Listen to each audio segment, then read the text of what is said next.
Book 12, The Sirens, SCYLLA, and CHARYBDIS, the Cattle of the Sun. After we were clear of the river Oceanus and had got out into the open sea, we went on till we reached the Aeaean island, where there is dawn and sunrise as in other places. We then drew our ship onto the sands and got out of her onto the shore, where we went to sleep and waited till day should break. Then, when the child of morning, rosy-fingered dawn, appeared, I sent some men to Circe's house to fetch the body of Elpenor. We cut firewood from a wood where the headland jutted out into the sea, and after we had wept over him and lamented him, we performed his funeral rites. When his body and armor had been burned to ashes, we raised a cairn, set a stone over it, and at the top of the cairn we fixed the oar that he had been used to row with. While we were doing all this, Circe, who knew that we had got back from the house of Hades, dressed herself and came to us as fast as she could, and her maidservants came with her, bringing us bread, meat, and wine.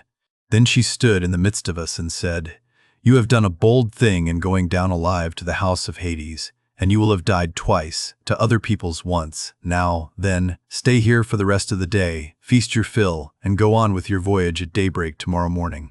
In the meantime, I will tell Ulysses about your course, and will explain everything to him so as to prevent your suffering from misadventure, either by land or sea." We agreed to do as she had said, and feasted through the livelong day to the going down of the sun. But when the sun had set and it came on dark, the men laid themselves down to sleep by the stern cables of the ship. Then Circe took me by the hand and bade me be seated away from the others, while she reclined by my side and asked me all about our adventures. "So far so good," said she, when I had ended my story, "and now pay attention to what I am about to tell you. Heaven itself, indeed, will recall it to your recollection. First you will come to the Sirens, who enchant all who come near them. If anyone unwarily draws in too close and hears the singing of the Sirens, his wife and children will never welcome him home again, for they sit in a green field and warble him to death with the sweetness of their song. There is a great heap of dead men's bones lying all around, with the flesh still rotting off them. Therefore pass these Sirens by, and stop your men's ears with wax that none of them may hear. But if you like, you can listen yourself, for you may get the men to bind you as you stand upright on a crosspiece halfway up the mast, and they must lash the rope's ends to the mast itself, that you may have the pleasure of listening. If you beg and pray the men to unloose you, then they must bind you faster. When your crew have taken you past these Sirens, I cannot give you coherent directions as to which of two courses you are to take. I will lay the two alternatives before you, and you must consider them for yourself. On the one hand, there are some overhanging rocks against which the deep blue waves of Amphitrite beat with terrific fury. The blessed gods call these rocks the Wanderers. Here not even a bird may pass, no, not even the timid doves that bring ambrosia to Father Jove, but the sheer rock always carries off one of them, and Father Jove has to send another to make up their number. No ship that ever yet came to these rocks has got away again, but the waves and whirlwinds of fire are freighted with wreckage and with the bodies of dead men. The only vessel that ever sailed and got through was the famous Argo on her way from the house of Aeetes, and she too would have gone against these great rocks, only that Juno piloted her past them for the love she bore to Jason. Of these two rocks the one reaches heaven, and its peak is lost in a dark cloud. This never leaves it, so that the top is never clear, not even in summer and early autumn. No man, though he had 20 hands and 20 feet, could get a foothold on it and climb it, for it runs sheer up, as smooth as though it had been polished. In the middle of it there is a large cavern, looking west and turned towards Erebus. You must take your ship this way, but the cave is so high up that not even the stoutest archer could send an arrow into it. Inside it Scylla sits and yelps with a voice that you might take to be that of a young hound. But in truth she is a dreadful monster, and no one, not even a god, could face her without being terror-struck. She has 12 misshapen feet and 6 necks of the most prodigious length. And at the end of each neck she has a frightful head with 3 rows of teeth in each, all set very close together, so that they would crunch anyone to death in a moment. And she sits deep within her shady cell, thrusting out her heads and peering all round the rock, fishing for dolphins or dogfish or any larger monster that she can catch. of the thousands with which Amphitrite teems. No ship ever yet got past her without losing some men, for she shoots out all her heads at once and carries off a man in each mouth. You will find the other rock lie lower, but they are so close together that there is not more than a bowshot between them. A large fig tree in full leaf grows upon it, and under it lies the sucking whirlpool of Charybdis. 3 times in the day does she vomit forth her waters, and 3 times she sucks them down again. See that you be not there when she is sucking, for if you are, Neptune himself could not save you. You must hug the SCYLLA side and drive ship by as fast as you can, for you had better lose 6 men than your whole crew. Is there no way, said I, of escaping Charybdis and at the same time keeping SCYLLA off when she is trying to harm my men? You daredevil, replied the goddess, you are always wanting to fight somebody or something. You will not let yourself be beaten even by the immortals. For SCYLLA is not mortal. Moreover, she is savage, extreme, rude, cruel, and invincible. There is no help for it. Your best chance will be to get by her as fast as ever you can, for if you dawdle about her rock while you are putting on your armor, she may catch you with a second cast of her 6 heads and snap up another half-dozen of your men. So drive your ship past her at full speed and roar out lustily to Critias, who is SCYLLA's dam. Bad luck to her. She will then stop her from making a second raid upon you. You will now come to the Three-Nation Island, and here you will see many herds of cattle and flocks of sheep belonging to the sun god, 7 herds of cattle and 7 flocks of sheep, with 50 head in each flock. They do not breed, nor do they become fewer in number, and they are tended by the goddesses Phaethusa and Lampetia, who are children of the sun god Hyperion by Neaera. Their mother, when she had borne them and had done suckling them, sent them to the Three-Nation Island, which was a long way off, to live there and look after their father's flocks and herds. If you leave these flocks unharmed, and think of nothing but getting home, you may yet after much hardship reach Ithaca. But if you harm them, then I forewarn you of the destruction both of your ship and of your comrades. And even though you may yourself escape, you will return late, in bad plight, after losing all your men. Here she ended, and dawn enthroned in gold began to show in heaven, whereon she returned inland. I then went on board and told my men to loose the ship from her moorings, so they at once got into her, took their places, and began to smite the grey sea with their oars. Presently the great and cunning goddess Circe befriended us with a fair wind that blew dead aft and stayed steadily with us, keeping our sails well filled. So we did whatever wanted doing to the ship's gear, and let her go as wind and helmsman headed her. Then, being much troubled in mind, I said to my men, My friends, it is not right that 1 or 2 of us alone should know the prophecies that Circe has made me. I will therefore tell you about them, so that whether we live or die we may do so with our eyes open. First she said we were to keep clear of the sirens who sit and sing most beautifully in a field of flowers. But she said I might hear them myself so long as no one else did. Therefore, take me and bind me to the crosspiece halfway up the mast. Bind me as I stand upright, with a bond so fast that I cannot possibly break away, and lash the rope's ends to the mast itself. If I beg and pray you to set me free, then bind me more tightly still. I had hardly finished telling everything to the men before we reached the island of the 2 sirens, for the wind had been very favorable. Then all of a sudden it fell dead calm. There was not a breath of wind nor a ripple upon the water, so the men furled the sails and stowed them. Then taking to their oars they whitened the water with the foam they raised in rowing. Meanwhile, I took a large wheel of wax and cut it up small with my sword. Then I kneaded the wax in my strong hands till it became soft, which it soon did between the kneading and the rays of the sun god, son of Hyperion.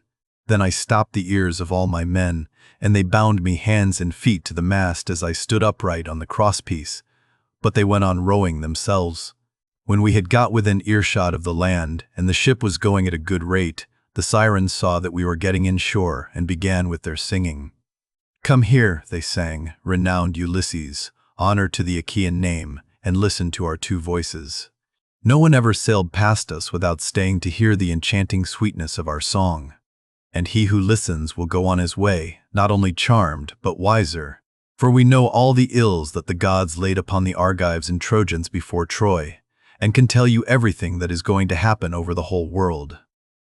They sang these words most musically, and as I longed to hear them further, I made signs by frowning to my men that they should set me free. But they quickened their stroke, and Eurylochus and Perimedes bound me with still stronger bonds till we had got out of hearing of the sirens' voices. Then my men took the wax from their ears and unbound me. Immediately after we had got past the island, I saw a great wave from which spray was rising, and I heard a loud roaring sound. The men were so frightened that they loosed hold of their oars, for the whole sea resounded with the rushing of the waters. But the ship stayed where it was, for the men had left off rowing. I went round, therefore, and exhorted them man by man not to lose heart. "My friends," said I, "this is not the first time that we have been in danger, and we are in nothing like so bad a case as when the Cyclops shut us up in his cave. Nevertheless, my courage and wise counsel saved us then, and we shall live to look back on all this as well. Now, therefore, let us all do as I say, trust in Jove, and row on with might and main. As for you, coxswain, these are your orders. Attend to them, for the ship is in your hands. Turn her head away from these steaming rapids and hug the rock, or she will give you the slip and be over yonder before you know where you are, and you will be the death of us." So they did as I told them. But I said nothing about the awful monster SCYLLA, for I knew the men would not go on rowing if I did, but would huddle together in the hold. In one thing only did I disobey Circe's strict instructions. I put on my armor, then seizing 2 strong spears, I took my stand on the ship's bows. For it was there that I expected first to see the monster of the rock, who was to do my men so much harm. But I could not make her out anywhere, though I strained my eyes with looking the gloomy rock all over and over. Then we entered the straits in great fear of mind, for on the one hand was SCYLLA, and on the other dread CHARYBDIS kept sucking up the salt water. As she vomited it up, it was like the water in a cauldron when it is boiling over upon a great fire, and the spray reached the top of the rocks on either side. When she began to suck again, we could see the water all inside whirling round and round, and it made a deafening sound as it broke against the rocks. We could see the bottom of the whirlpool all black with sand and mud, and the men were at their wits' ends for fear. While we were taken up with this, and were expecting each moment to be our last, SCYLLA pounced down suddenly upon us and snatched up my 6 best men. I was looking at once after both ship and men, and in a moment I saw their hands and feet ever so high above me, struggling in the air as SCYLLA was carrying them off, and I heard them call out my name in one last despairing cry. As a fisherman, seated, spear in hand, upon some jutting rock throws bait into the water to deceive the poor little fishes, and spears them with the ox's horn with which his spear is shod, throwing them gasping on to the land as he catches them one by one. Even so did SCYLLA land these panting creatures on her rock and munch them up at the mouth of her den, while they screamed and stretched out their hands to me in their mortal agony. This was the most sickening sight that I saw throughout all my voyages. When we had passed the wandering rocks, with SCYLLA and terrible CHARYBDIS, we reached the noble island of the sun god, where were the goodly cattle and sheep belonging to the sun, Hyperion. While still at sea in my ship, I could bear the cattle lowing as they came home to the yards, and the sheep bleating. Then I remembered what the blind Theban prophet Tiresias had told me, and how carefully Aeaean Circe had warned me to shun the island of the blessed sun god. So being much troubled, I said to the men, "My men, I know you are hard-pressed, but listen while I tell you the prophecy that Tiresias made me, and how carefully Aeaean Circe warned me to shun the island of the blessed sun god. For it was here, she said, that our worst danger would lie. Head the ship, therefore, away from the island." The men were in despair at this, and Eurylochus at once gave me an insolent answer. "Ulysses," said he, "you are cruel, you are very strong yourself and never get worn out. You seem to be made of iron, and now, though your men are exhausted with toil and want of sleep, you will not let them land and cook themselves a good supper upon this island, but bid them put out to sea and go faring fruitlessly on through the watches of the flying night. It is by night that the winds blow hardest and do so much damage. How can we escape should one of those sudden squalls spring up from southwest or west, which so often wreck a vessel when our lords, the gods, are unpropitious? Now therefore, let us obey the behests of night, and prepare our supper here hard by the ship. Tomorrow morning we will go on board again and put out to sea." Thus spoke Eurylochus, and the men approved his words. I saw that heaven meant us a mischief and said, "You force me to yield, for you are many against one. But at any rate, each one of you must take his solemn oath that if he meet with a herd of cattle or a large flock of sheep, he will not be so mad as to kill a single head of either, but will be satisfied with the food that Circe has given us." They all swore as I bade them, and when they had completed their oath we made the ship fast in a harbor that was near a stream of fresh water, and the men went ashore and cooked their suppers. As soon as they had had enough to eat and drink, they began talking about their poor comrades whom SCYLLA had snatched up and eaten. This set them weeping, and they went on crying till they fell off into a sound sleep. In the third watch of the night, when the stars had shifted their places, Jove raised a great gale of wind that flew a hurricane so that land and sea were covered with thick clouds, and night sprang forth out of the heavens. When the child of morning, rosy-fingered dawn, appeared, we brought the ship to land and drew her into a cave wherein the sea nymphs hold their courts and dances, and I called the men together in council. "My friends," said I, "we have meat and drink in the ship. Let us mind, therefore, and not touch the cattle, or we shall suffer for it. For these cattle and sheep belong to the mighty Sun, who sees and gives ear to everything." And again they promised that they would obey. For a whole month the wind blew steadily from the south, and there was no other wind, but only south and east. As long as corn and wine held out, the men did not touch the cattle when they were hungry. When, however, they had eaten all there was in the ship, they were forced to go further afield, with hook and line, catching birds, and taking whatever they could lay their hands on, for they were starving. One day, therefore, I went up inland that I might pray heaven to show me some means of getting away. When I had gone far enough to be clear of all my men, and had found a place that was well sheltered from the wind, I washed my hands and prayed to all the gods in Olympus till by and by they sent me off into a sweet sleep. Meanwhile, Eurylochus had been giving evil counsel to the men. "Listen to me," said he, "my poor comrades. All deaths are bad enough, but there is none so bad as famine. Why should not we drive in the best of these cows and offer them in sacrifice to the immortal gods? If we ever get back to Ithaca, we can build a fine temple to the sun god and enrich it with every kind of ornament. If, however, he is determined to sink our ship out of revenge for these horned cattle, and the other gods are of the same mind, I for one would rather drink salt water once for all and have done with it, than be starved to death by inches in such a desert island as this is." Thus spoke Eurylochus, and the men approved his words.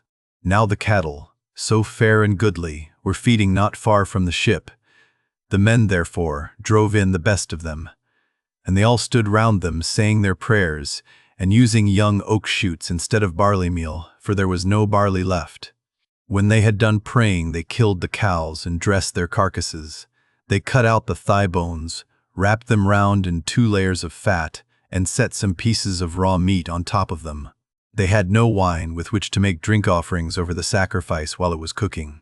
So they kept pouring on a little water from time to time while the inward meats were being grilled. Then, when the thigh bones were burned and they had tasted the inward meats, they cut the rest up small and put the pieces upon the spits. By this time my deep sleep had left me, and I turned back to the ship and to the seashore. As I drew near, I began to smell hot roast meat, so I groaned out a prayer to the immortal gods. "Father Jove," I exclaimed, "and all you other gods who live in everlasting bliss, you have done me a cruel mischief by the sleep into which you have sent me. See what fine work these men of mine have been making in my absence." Meanwhile, Lampetai went straight off to the sun and told him we had been killing his cows, whereon he flew into a great rage and said to the immortals, "Father Jove, and all you other gods who live in everlasting bliss, I must have vengeance on the crew of Ulysses' ship. They have had the insolence to kill my cows, which were the one thing I loved to look upon, whether I was going up heaven or down again. If they do not square accounts with me about my cows, I will go down to Hades and shine there among the dead." "Sun," said Jove, "go on shining upon us gods and upon mankind over the fruitful earth. I will shiver their ship into little pieces with a bolt of white lightning as soon as they get out to sea." I was told all this by Calypso, who said she had heard it from the mouth of Mercury. As soon as I got down to my ship and to the seashore, I rebuked each one of the men separately, but we could see no way out of it, for the cows were dead already. And indeed the gods began at once to show signs and wonders among us, for the hides of the cattle crawled about, and the joints upon the spits began to low like cows, and the meat, whether cooked or raw, kept on making a noise just as cows do. For 6 days my men kept driving in the best cows and feasting upon them. But when Jove, the son of Saturn, had added a 7th day, the fury of the gale abated. We therefore went on board, raised our masts, spread sail, and put out to sea. As soon as we were well away from the island, and could see nothing but sky and sea, the son of Saturn raised a black cloud over our ship, and the sea grew dark beneath it. We did not get on much further, for in another moment we were caught by a terrific squall from the west that snapped the forestays of the mast so that it fell aft, while all the ship's gear tumbled about at the bottom of the vessel. The mast fell upon the head of the helmsman in the ship's stern, so that the bones of his head were crushed to pieces, and he fell overboard as though he were diving, with no more life left in him. Then Jove let fly with his thunderbolts, and the ship went round and was filled with fire and brimstone as the lightning struck it. The men all fell into the sea.